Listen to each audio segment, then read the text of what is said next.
Hi friends, എല്ലാവർക്കും പുതിയൊരു വീഡിയോയിലേക്ക് സ്വാഗതം. SSC GD previous year question പേപ്പറാണ് നമ്മളിപ്പോൾ ഡിസ്കസ് ചെയ്തുകൊണ്ടിരിക്കുന്നത്. ഇന്ന് നമ്മൾ SSC GD question paper set 2 mental എബിലിറ്റിയിൽ നിന്ന് ചോദിച്ചിട്ടുള്ള ക്വസ്റ്റ്യൻസ് ആണ് നോക്കാൻ പോകുന്നത്. ആദ്യമായിട്ടാണ് നിങ്ങൾ ഈ ചാനലിലെ വീഡിയോ കാണുന്നതെങ്കിൽ തീർച്ചയായിട്ടും ചാനൽ സബ്സ്ക്രൈബ് ചെയ്യുക. Army, navy, air force, coast guard, മറ്റ് പാരാമിലിറ്ററി ഫോഴ്സുകളിലേക്ക് ജോലി ആഗ്രഹിക്കുന്ന നിങ്ങളുടെ ഫ്രണ്ട്സിനും ഈ ഒരു ചാനലിലെ വീഡിയോസ് ഷെയർ ചെയ്ത് കൊടുക്കുക. സോ എന്തൊക്കെയാണ് ഈ ഭാഗത്തെ ചോദ്യങ്ങളെന്ന് നോക്കാം.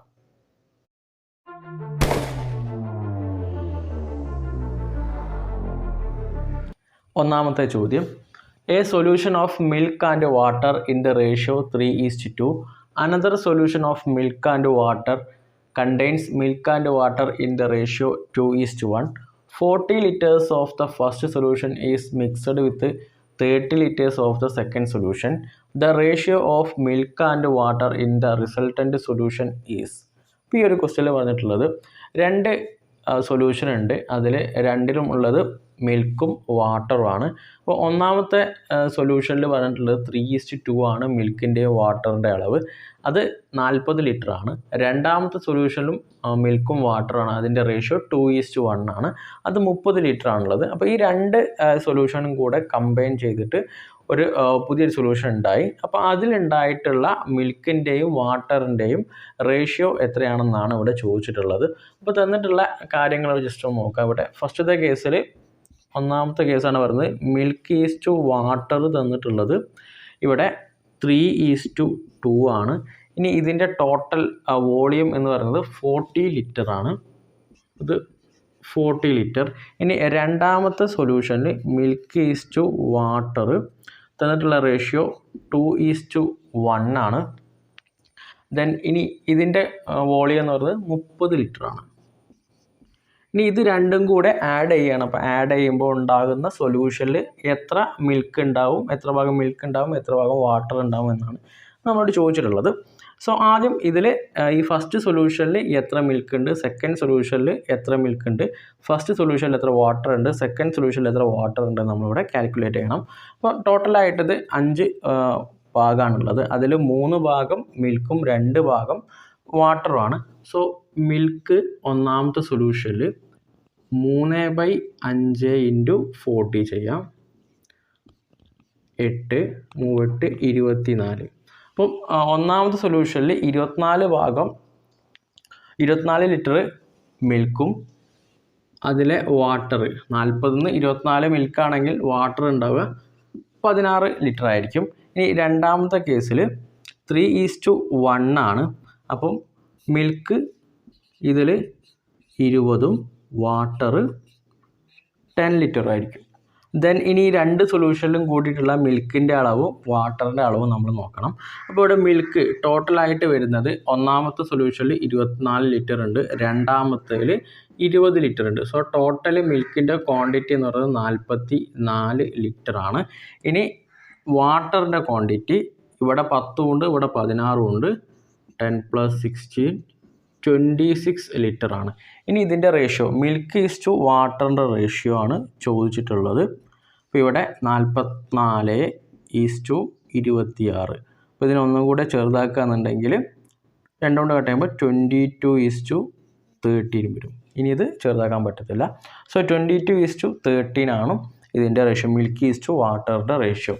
ഓപ്ഷൻ ബി ആണ് ശരിത്തരം, 22:13. അടുത്ത ചോദ്യം, the cylinder of height 4 cm and base radius 3 cm is melted to form a sphere. The radius of sphere is. അപ്പോൾ ഈ ഒരു ക്വസ്റ്റ്യനിൽ പറഞ്ഞിട്ടുള്ളത് ഇവിടെ 4 സെൻറ്റിമീറ്റർ ഹൈറ്റും 3 സെൻറ്റിമീറ്റർ ബേസ് റേഡിയസും ഉള്ള ഒരു സിലിണ്ടർ ഉരുക്കിയതിന് ശേഷം ഒരു സ്ഫിയർ ആക്കി മാറ്റുന്നു. അങ്ങനെയെങ്കിൽ ആ സ്ഫിയറിൻ്റെ റേഡിയസ് എത്രയാണെന്നാണ് കാൽക്കുലേറ്റ് ചെയ്യാൻ വേണ്ടി പറഞ്ഞിട്ടുള്ളത്. അപ്പം ആദ്യം നമ്മളിവിടെ സിലിണ്ടറിൻ്റെ വോളിയം കാൽക്കുലേറ്റ് ചെയ്യണം. സിലിണ്ടറിൻ്റെ സെയിം വോളിയം ആയിരിക്കും ഇവിടെ സ്ഫിയറിനുണ്ടാവുക. സോ ആ ഒരു വോളിയത്തിൽ നിന്ന് സ്ഫിയറിൻ്റെ റേഡിയസ് നമുക്ക് കാൽക്കുലേറ്റ് ചെയ്യാം. സോ ആദ്യം സിലിണ്ടറിൻ്റെ വോളിയം VS എന്ന് കൊടുക്കാം, πr² ആണ്. ഇനി സ്ഫിയറിൻ്റെ വോളിയം 4/3 πr³ ആണ്. ഓക്കെ, ഇനി നമുക്ക് ഈ വാല്യൂ ഇവിടെ കൊടുക്കാം. പൈയുടെ അതുപോലെ തന്നെ ഇട്ടാൽ മതി, കാരണം ഇവിടെയും പൈ ഉണ്ട്, അത് ക്യാൻസൽ ചെയ്ത് പോയിക്കോളും. ഇൻറ്റു ആർ സ്ക്വയർ, റേഡിയസ് അവിടെ 3 സോ ആർ സ്ക്വയർ എന്ന് പറഞ്ഞാൽ 3 സ്ക്വയർ 9 ഇൻറ്റു എച്ച് 4 ആണ്. അപ്പം 9 ഇൻറ്റു 4 36 പൈ ആണ് ഇതിൻ്റെ വോളിയം. ഇനി ഇവിടേക്ക് കൊടുക്കാം. ഈ 36 പൈ ആണ് ഇതിൻ്റെ volume. 36 pi equal to 4/3 pi R cube. പിന്നെ ഇവിടെ പൈയും ക്യാൻസൽ ചെയ്തു. ഇനി 4 കൊണ്ട് ഇവിടെ കട്ട് ചെയ്യാം. 9 പ്രാവശ്യം വന്നു. ഇനി 9 into 3 equal to R cube എന്ന് വരും. അതായത് 27 equal to R cube. R is equal to 3 centimetre. So option B ആണ് ശരി ഉത്തരം. അടുത്ത ചോദ്യം, the LCM of 2 different numbers are 30. Which of the following cannot be their HCF? ഈ ഒരു ക്വസ്റ്റ്യൻ പറഞ്ഞിട്ടുള്ളത് 2 സംഖ്യകളുടെ LCM 30 ആണ്. അങ്ങനെയെങ്കിൽ താഴെ തന്നിട്ടുള്ള സംഖ്യകളിൽ HCF അല്ലാത്തത് ഏതാണെന്നാണ് ചോദിച്ചിട്ടുള്ളത്. അപ്പോൾ ഇവിടെ 12, 6, 15, 10. ഇവിടെ LCM നമുക്ക് തന്നിട്ടുള്ളത് 30 ആണ്. ഇനി ഇതിൻ്റെ HCF ആകാൻ സാധ്യതയില്ലാത്തത് 30യുടെ മൾട്ടിപ്പിൾ അല്ലാത്തതൊക്കെ HCF ആവത്തില്ല. അപ്പോൾ ഇവിടെ 12 30യുടെ മൾട്ടിപ്പിൾ അല്ല, അപ്പം HCF 12 വരില്ല. 6ഉം 15ഉം 10ഉം 30യുടെ മൾട്ടിപ്പിൾ ആണ്. സോ ഇതിൽ HCF ആകാത്തത് 12 ആണ്. സോ ഓപ്ഷൻ എ ആണ് ശരി ഉത്തരം. അടുത്ത ചോദ്യം, on A certain rate of interest per ആനുവം for the first 2 year is 4%, the rate of interest for the next 4 year is 6%, and the next 3 year is 8%. If the total simple interest earned at the end of 9 year is ₹1120, then the sum is. ഈ ഒരു ക്വസ്റ്റ്യനിൽ പറഞ്ഞിട്ടുള്ളത് ഒരാൾ ഒരു certain amount 9 വർഷത്തേക്ക് deposit ചെയ്തു. അപ്പം അയാൾക്ക് കിട്ടിയിട്ടുള്ള സിമ്പിൾ ഇൻട്രസ്റ്റ് 1120 രൂപയാണ്. ഇനി ഈ ഇൻട്രസ്റ്റ് കാൽക്കുലേറ്റ് ചെയ്യുന്ന രീതി ഇവിടെ കൊടുത്തിട്ടുണ്ട്. ആദ്യത്തെ 2 വർഷം 4% ആണ്. പിന്നത്തെ 4 വർഷം ഇതിൻ്റെ ഇൻട്രസ്റ്റ് 6% ആണ്. അടുത്ത 3 വർഷം ഇതിൻ്റെ ഇൻട്രസ്റ്റ് വരുന്നത് 8% ആണ്. സോ അങ്ങനെ കാൽക്കുലേറ്റ് ചെയ്യുമ്പോഴാണ് ഒരു സർട്ടൈൻ എമൗണ്ട് ഓഫ് സമ്മിന് ഇയാൾക്ക് കിട്ടുന്ന ഇൻട്രസ്റ്റ് 1120 രൂപയാണ്. അങ്ങനെയെങ്കിൽ ആ ഡെപ്പോസിറ്റ് ചെയ്ത എമൗണ്ട് എത്രയാണെന്നാണ് ചോദിച്ചിട്ടുള്ളത്. അപ്പോൾ സിമ്പിൾ ഇൻട്രസ്റ്റ് ആയതുകൊണ്ട് ആദ്യം ഇതിൻ്റെ ടോട്ടൽ പെർസെൻറ്റേജ് നമ്മൾ കാൽക്കുലേറ്റ് ചെയ്യണം. ആദ്യത്തെ 2 വർഷം 4% ആണ് ഇൻട്രസ്റ്റ് വരുന്നത്. അപ്പോൾ 2 × 4 8%. ഇനി പറയുന്നത് അടുത്ത 4 വർഷം ഇതിൻ്റെ ഇൻട്രസ്റ്റ് 6% ആണ്. സോ 24%. നെക്സ്റ്റ് അടുത്ത 3 വർഷം ഇതിൻ്റെ ഇൻട്രസ്റ്റ് വരുന്നത് 8% ആണ്. 3 × 24. സോ ഇതിൻ്റെ ടോട്ടൽ പെർസെൻറ്റേജ് 56 ആണ്. സോ ഒരു സംഖ്യയുടെ 56% ആണ് 1120. അങ്ങനെയെങ്കിൽ ആ സംഖ്യയാണ് നമ്മൾ കാൽക്കുലേറ്റ് ചെയ്യേണ്ടത്. സോ എക്സിൻ്റെ 56% ആണ് 1120. നമുക്ക് എക്സ് ആണ് കാൽക്കുലേറ്റ് ചെയ്യേണ്ടത്. X is equal to 1120 into 100 divided by 56. 56 into 2 ആണ് 112. So 2 20 into 100 2000. സോ ഈ ഒരു സം എന്ന് പറയുന്നത് 2000 ആണ്. ഓപ്ഷൻ സി ആണ് ശരി ഉത്തരം. അടുത്ത ചോദ്യം, Sumit travels along 4 sides of A square at speed of 10, 12, 15 and 20 km/h. The average speed of the Sumit is. ഈ ഒരു ക്വസ്റ്റ്യൻ പറഞ്ഞിട്ടുള്ളത് സുമിത് ഒരു സ്ക്വയറിൻ്റെ 4 ഭാഗത്ത് കൂടെ പോകുന്ന സ്പീഡാണ് ഇവിടെ തന്നിട്ടുള്ളത്. 10 km/h, 12 km/h, 15 km/h, 20 km/h. അങ്ങനെയെങ്കിൽ സുമിത്തിൻ്റെ ആവറേജ് സ്പീഡ് കാൽക്കുലേറ്റ് ചെയ്യാൻ വേണ്ടിയിട്ടാണ് ഈ ഒരു ക്വസ്റ്റ്യൻ പറഞ്ഞിട്ടുള്ളത്. സോ നമുക്ക് 4 ഓപ്ഷൻ നൽകിയിട്ടുണ്ട്. സോ ആവറേജ് സ്പീഡ് കാൽക്കുലേറ്റ് ചെയ്യാനുള്ള equation total distance divided by time taken ആണ്. സോ ഇവിടെ ടോട്ടൽ ഡിസ്റ്റൻസ് നമുക്ക് തന്നിട്ടില്ല, ഇവിടുത്തെ ടൈമും തന്നിട്ടില്ല. സോ നമുക്ക് ഈ ഒരു ഡാറ്റ വെച്ചിട്ട്, അതായത് ഇവിടെ തന്നിട്ടുള്ള ടോട്ടൽ സ്പീഡ് വെച്ചിട്ട് നമ്മൾ എന്ത് ചെയ്യണം, ഇവിടുത്തെ ടൈം കാൽക്കുലേറ്റ് ചെയ്യണം ആദ്യം. So time T is equal to distance by സ്പീഡാണ്. അപ്പോൾ ഇവിടെ ഡിസ്റ്റൻസ് നമ്മൾ എക്സ് ആയിട്ട് കാൽക്കുലേറ്റ് ചെയ്യാം. അപ്പം ഈ എക്സ് ബൈ 10 പ്ലസ് ഈ എക്സ് ബൈ 12 പ്ലസ് ഈ എക്സ് ബൈ 15 പ്ലസ് ഈ എക്സ് ബൈ 20. അതായത് എക്സ് എന്ന് എടുക്കുന്നത് എല്ലാ ഭാഗത്തും എക്സ് എന്ന് എടുക്കുന്നത് സ്ക്വയർ ആണ്. അപ്പം എല്ലാ ഭാഗവും ഈക്വൽ ആയിരിക്കും. അപ്പോൾ ഇനി ഇതിൻ്റെ LCM കാൽക്കുലേറ്റ് ചെയ്യാം. 10ൻ്റെയും 12ൻ്റെയും 15ൻ്റെയും 20ൻ്റെയും LCM വരുന്നത് 60 ആണ്. സോ ഇനി ഇവിടെ മുകളിലോട്ട് നമ്മൾ കാൽക്കുലേറ്റ് ചെയ്യുക. അതായത് ഇവിടെ 60 ആവാൻ നമ്മൾ മൾട്ടിപ്ലൈ ചെയ്യുന്നത് 6 കൊണ്ടാണ്. അപ്പോൾ ഇവിടെ വരുന്നത് 6x ആണ്. പ്ലസ് ഇനി ഇവിടെ നമ്മൾ 60 ആവാൻ വേണ്ടി മൾട്ടിപ്ലൈ ചെയ്യുന്നത് 5 കൊണ്ടാണ്. അപ്പോൾ എന്താ ചെയ്യുക, ഇവിടെ മുകളിലും 5 കൊണ്ട് ചെയ്യുക, 5x. പ്ലസ് ഇനി 15 നമ്മൾ 60 ആവാൻ വേണ്ടി മൾട്ടിപ്ലൈ ചെയ്യുന്നത് 4 കൊണ്ടാണ്. സോ മുകളിലും 4 വരും, 4x. പ്ലസ് ഇനി 20 നമ്മൾ 60 ആവാൻ മൾട്ടിപ്ലൈ ചെയ്യുന്നത് 3 കൊണ്ടാണ്. അപ്പോൾ ഇവിടെ 3x എന്ന് വരും. സോ ഇത് കാൽക്കുലേറ്റ് ചെയ്യുക. 6 4 10 18x ഡിവൈഡഡ് ബൈ 60. അപ്പോൾ ഇതിൻ്റെ ടൈം കിട്ടി. ഇനി എന്ത് ചെയ്യുക, ഇവിടേക്ക് കൊടുത്തിട്ടുണ്ടെങ്കിൽ ഇതിൻ്റെ ആവറേജ് സ്പീഡ് നമുക്ക് കാൽക്കുലേറ്റ് ചെയ്യാൻ പറ്റും. അപ്പോൾ ഇവിടെ ഇവിടുത്തെ ടോട്ടൽ ഡിസ്റ്റൻസ് നമുക്ക് 4x ആയിട്ട് എടുക്കാം, divided by time taken 18x divided by 60. So ഈ ഒരു ഇക്വേഷൻ എങ്ങനെ വരും, ഈ എക്സും കട്ട് ചെയ്തു, 4 × 60 ഡിവൈഡഡ് ബൈ 18 എന്ന് വരും. ഇനി നമുക്ക് 6 കൊണ്ട് കട്ട് ചെയ്യാം. ഇവിടെ 3 പ്രാവശ്യം വന്നു, ഇവിടെ 10 പ്രാവശ്യം വന്നു. സോ ഇങ്ങോട്ട് എഴുതുന്നുണ്ട് ഈക്വൽ ടു 4 × 10 ഡിവൈഡഡ് ബൈ 3, അതായത് 40/3. 40/3 എന്ന് പറഞ്ഞിട്ടുണ്ടെങ്കിൽ 13 പ്രാവശ്യം 40-ൽ 3 പോകുന്നു, അതായത് 39 വരും. സോ 13 1/3 km/h ആണ് ഇവിടുത്തെ ആവറേജ് സ്പീഡ് വരുന്നത്. ഓപ്ഷൻ എ ആണ് ശരി ഉത്തരം. അടുത്ത ചോദ്യം, the income of A and B are in the ratio 5:3. The expenses of A, B and C are in the ratio 8:5:2. If C spends ₹2,000 and B saves ₹700, then A saves. ഇപ്പോൾ ഈ ഒരു ക്വസ്റ്റ്യനിൽ പറഞ്ഞിട്ടുള്ളത് എയുടെയും ബിയുടെയും ഇൻകത്തിൻ്റെ റേഷ്യോ 5:3 ആണ്. പിന്നെ എയുടെയും ബിയുടെയും സിയുടെയും എക്സ്പെൻസിൻ്റെ ratio 8:5:2 ആണ്. അവിടെ സിയുടെ എക്സ്പെൻസ് തന്നിട്ടുണ്ട് 2000 രൂപയാണ്. പിന്നെ ബി സേവ് ചെയ്യുന്നത് 700 രൂപയാണ്. അങ്ങനെയെങ്കിൽ എ സേവ് ചെയ്യുന്നത് എത്ര രൂപയാണെന്നാണ് നമ്മളോട് ചോദിച്ചിട്ടുള്ളത്. So savings is equal to income minus expense ആണ്. അപ്പം എയുടെ സേവിങ്സ് ആണ് നമ്മൾ കാൽക്കുലേറ്റ് ചെയ്യാൻ വേണ്ടി പറഞ്ഞിട്ടുള്ളത്. അപ്പം എയുടെ ഇൻകം അറിയണം, എയുടെ എക്സ്പെൻസും അറിയണം.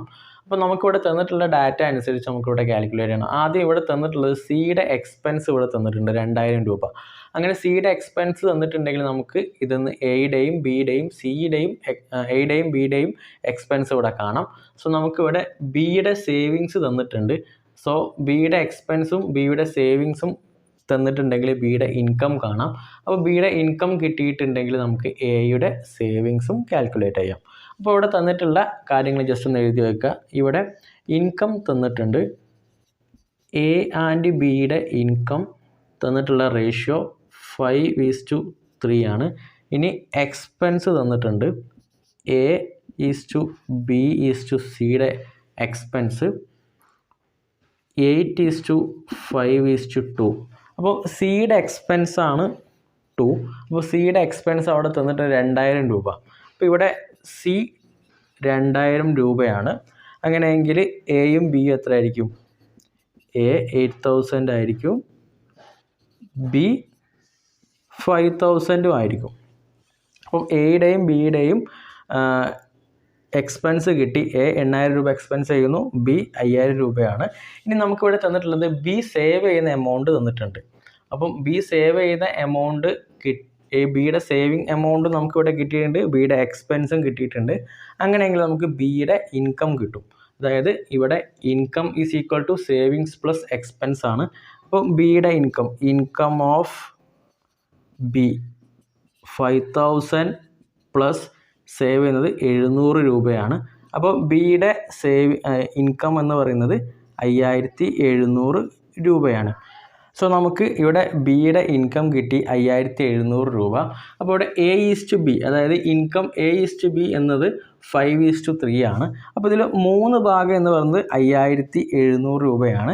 ഇനി നമുക്ക് 2 ഭാഗം കൂടെ കണ്ടെത്തിയിട്ട് നമുക്ക് ഇതിൻ്റെ 5 ഭാഗം കിട്ടും. അപ്പോൾ 2/3 ഇൻറ്റു 5700 ചെയ്താൽ മതി. അപ്പോൾ ഇവിടെ 3 കൊണ്ട് കട്ട് ചെയ്യാം, 19 പ്രാവശ്യം. ദെൻ 2 ഇൻറ്റു 1900 എന്ന് പറഞ്ഞിട്ടുണ്ടെങ്കിൽ 3800 രൂപ. അപ്പോൾ ഇതിൽ 2 ഭാഗം 3800 രൂപയാണ്, ഇതിൻ്റെ 3 ഭാഗം 5700 രൂപയാണ്. അപ്പോൾ ടോട്ടലായിട്ട് ആഡ് ചെയ്തിട്ടുണ്ടെങ്കിൽ 5 ഭാഗം കിട്ടും. 3800 പ്ലസ് 5700, 0 0 7 8 15, ശിഷ്ടം 1 5 9, 9500 രൂപയാണ് എയുടെ ഇൻകം. ഇനി ഇവിടെ എയുടെ എക്സ്പെൻസ് 8000 രൂപയാണ്. അപ്പം എയുടെ സേവിങ്സ് എത്രയായിരിക്കും? 9500 മൈനസ് 8000, 1500 രൂപയാണ് എയുടെ സേവിങ്സ് വരുന്നത്. ഓപ്ഷൻ എ ആണ് ശരി ഉത്തരം. അടുത്ത ചോദ്യം, what will be the cost of fencing a circular garden of radius 35 metre at the rate of 16 per metre? ഈ ഒരു ക്വസ്റ്റ്യനിൽ പറഞ്ഞിട്ടുള്ളത് ഒരു സർക്കുലർ ആകൃതിയിലുള്ള ഒരു ഗാർഡൻ ഉണ്ട്. അപ്പോൾ അതിൻ്റെ ചുറ്റും വേലി കെട്ടുകയാണ്. അപ്പം ഈ ഒരു ഗാർഡൻ്റെ റേഡിയസ് 35 മീറ്ററാണ്. പിന്നെ ഈ ഒരു ഫെൻസിങ്ങിന് 1 മീറ്ററിന് പ്രൈസ് വരുന്നത് 16 രൂപയാണ്. അങ്ങനെയെങ്കിൽ ആ ഒരു ടോട്ടൽ ഗാർഡൻ ഫെൻസ് ചെയ്യുന്നതിന് എത്ര രൂപയായിരിക്കും എന്നാണ് ഇവിടെ ചോദിച്ചിട്ടുള്ളത്. അപ്പം സർക്കുലർ ഗാർഡൻ ആണ്, അപ്പോൾ അതിൻ്റെ സർക്കിളിൻ്റെ സർക്കംഫറൻസ് ആയിരിക്കും ആ ഒരു ഗാർഡൻ്റെ ചുറ്റളവ് വരുന്നത്. സർക്കംഫറൻസ് 2πr ആണ്. സോ ഇനി നമ്മൾ പറഞ്ഞിട്ടുള്ളത് 1 മീറ്ററിന് 16 രൂപയാണ്. അങ്ങനെയെങ്കിൽ ടോട്ടലിൽ വരുന്ന കോസ്റ്റ് 2 × π × r 35 ആണ് into 16. So 2 × 22/7 into 35 into 16. So 7 കൊണ്ട് കട്ട് ചെയ്യുക, 35, 35 7 5 പ്രാവശ്യമുണ്ട്. 22 ഇൻറ്റു 2 എന്ന് പറയുന്നത് 44 ആണ്. 44 ഇൻറ്റു 5 എന്ന് പറയുന്നത് 220 ഇൻറ്റു 16. 220 ഇൻറ്റു 16 എന്ന് പറഞ്ഞിട്ടുണ്ടെങ്കിൽ 3520 ആണ്. സോ ഓപ്ഷൻ എ ആണ് ശരി. ഇത്രയും രൂപയാകും. അടുത്ത ചോദ്യം, a certain sum becomes ₹650 at the end of 1 year and ₹676 at the end of 2nd year at a compound interest. The sum is. ഇപ്പോൾ ഈ ഒരു ക്വസ്റ്റ്യനിൽ പറഞ്ഞിട്ടുള്ളത് ഒരു എമൗണ്ട് 1 വർഷം കഴിഞ്ഞപ്പം കോമ്പൗണ്ട് ഇൻട്രസ്റ്റിൽ 650 രൂപയായി. ഇനി അത് അടുത്ത വർഷം ആയപ്പോഴേക്കും ആ ഒരു എമൗണ്ട് ടോട്ടലായിട്ട് 676 രൂപയായി. അങ്ങനെയെങ്കിൽ ആ ഒരു സം എത്രയാണെന്നാണ് ചോദിച്ചിട്ടുള്ളത്. അപ്പോൾ ഇവിടെ ഈ 2 വർഷത്തിൻ്റെയും ഡിഫറൻസ് ആദ്യം ഒന്ന് കാൽക്കുലേറ്റ് ചെയ്യുക. അതായത് 676 നിന്നും 650 കുറച്ചിട്ടുണ്ടെങ്കിൽ രണ്ടാമത്തെ വർഷത്തെ ഇൻട്രസ്റ്റ് മാത്രം നമുക്ക് കിട്ടും. അതായത് 26 രൂപയാണ് രണ്ടാമത്തെ വർഷത്തെ ഇൻട്രസ്റ്റ്. അപ്പം ഈ രണ്ടാമത്തെ വർഷം ഇൻട്രസ്റ്റ് എന്ന് പറയുന്നത് ഇൻട്രസ്റ്റും ദെൻ ആദ്യത്തെ വർഷത്തിൻ്റെ പലിശയും വരും. അപ്പം 26 രൂപ നമ്മൾ മാക്സിമം ഇട്ട് ചെയ്യുകയെന്നുണ്ടെങ്കിൽ, ഇപ്പം ഇവിടെ ഒന്നാമത്തെ വർഷം 650 രൂപയാണ്. അപ്പം മാക്സിമം പലിശ 26 രൂപ വെച്ച് നമ്മൾ കാൽക്കുലേറ്റ് ചെയ്യുമ്പം 650 മൈനസ് 26 നമുക്ക് ചെയ്യുമ്പോൾ കിട്ടുന്നത് 624 ആണ്. അതായത് ഇവിടെ വരാൻ സാധ്യത രണ്ടാമത്തെ വർഷമാണ് 26 രൂപ പലിശ വരുന്നത്. സ്വാഭാവികമായിട്ടും ഒന്നാമത്തെ വർഷം 26 രൂപ പലിശ വരത്തില്ല. അപ്പോൾ അപ്രോക്സിമേറ്റ് നമുക്ക് 624 അല്ലെങ്കിൽ 625 രൂപ തന്നെ എടുക്കാം. ഇവിടെ തന്നിട്ടുള്ള ഓപ്ഷനിൽ 625 ഉണ്ട്, 540 ഉണ്ട്, 560 ഉണ്ട്, 600 ഉണ്ട്. എന്തായാലും ഈ വാല്യൂ, അതായത് 624 താഴെ ഒരിക്കലും ഈ ഒരു എമൗണ്ട് പോകത്തില്ല. അപ്പോൾ ഈ വാല്യൂസ് നമുക്ക് കട്ട് ചെയ്യാം. സോ നമുക്ക് അസ്യൂം ചെയ്യാം ആൻസർ എത്രയായിരിക്കും? ഓപ്ഷൻ എ 625 രൂപയായിരിക്കും. ഈ ഒരു സെഷനിലെ ലാസ്റ്റ് ക്വസ്റ്റ്യൻ ആണ്. If the average age of 3 person is 30 years, if their ages in the ratio 3:5:7 respectively, then the age of the eldest person is. ഇപ്പോൾ ഈ ഒരു ക്വസ്റ്റ്യൻ പറഞ്ഞിട്ടുള്ളത് 3 ആൾക്കാരുടെ ആവറേജ് ഏജ് 30 വർഷമാണ്. അപ്പം അവർ തമ്മിലുള്ള ഏജിൻ്റെ റേഷ്യോ 3:5:7 ആണ്. അങ്ങനെയെങ്കിൽ ഇതിൽ ഏറ്റവും മൂത്ത ആളുടെ ഏജ് എത്രയാണെന്നാണ് ചോദിച്ചിട്ടുള്ളത്. സോ 3:5:7 എന്ന് പറയുമ്പോൾ മൂത്ത ആളെന്ന് പറയുന്നത് ലാസ്റ്റത്തെ ആളായിരിക്കും. അപ്പം ഇവരുടെ ടോട്ടൽ ഏജ്, ഇവിടെ 3 ആൾക്കാരുടെ ആവറേജ് 30 വർഷമാണ്. സോ ഇവരുടെ ടോട്ടൽ ഏജ് എന്ന് പറയുന്നത് 30 × 3 90 ആയിരിക്കും. ഇനി നമ്മളോട് കാണാൻ വേണ്ടി പറഞ്ഞിട്ടുള്ളത് ഇവിടുത്തെ മൂത്ത ഏറ്റവും എൽഡസ്റ്റ് ആയിട്ടുള്ള ആളുടെ ഏജ് ആണ്. സോ 7 ഡിവൈഡഡ് ബൈ 3ഉം 5ഉം 17ഉം കൂടെ ആഡ് ചെയ്തിട്ടുണ്ടെങ്കിൽ 15 ആയിരിക്കും. ഇൻറ്റു 90 ചെയ്താൽ മതി. സോ 90ൽ 50 വരുന്നത് 6 ടൈംസ് ആയിരിക്കും. സോ 7 × 6 42. 42 ഏജ് ആയിരിക്കും ഇതിൽ ഏറ്റവും മൂത്ത ആൾക്ക് വരുന്നത്. ഓപ്ഷൻ ഡി ആണ് ശരി ഉത്തരം. സോ നമ്മൾ ഈ ഒരു സെഷനിൽ ഡിസ്കസ് ചെയ്തിട്ടുള്ള ക്വസ്റ്റ്യൻസ് നിങ്ങൾക്ക് ഉപകാരപ്പെട്ടു എന്ന് തോന്നുകയാണെങ്കിൽ തീർച്ചയായിട്ടും വീഡിയോ ലൈക്ക് ചെയ്യണം, നിങ്ങളുടെ ഫ്രണ്ട്സിനും ഷെയർ ചെയ്ത് കൊടുക്കണം. അടുത്ത ക്ലാസ്സിൽ വീണ്ടും കാണുന്നവരേക്കും ജയ് ഹിന്ദ്.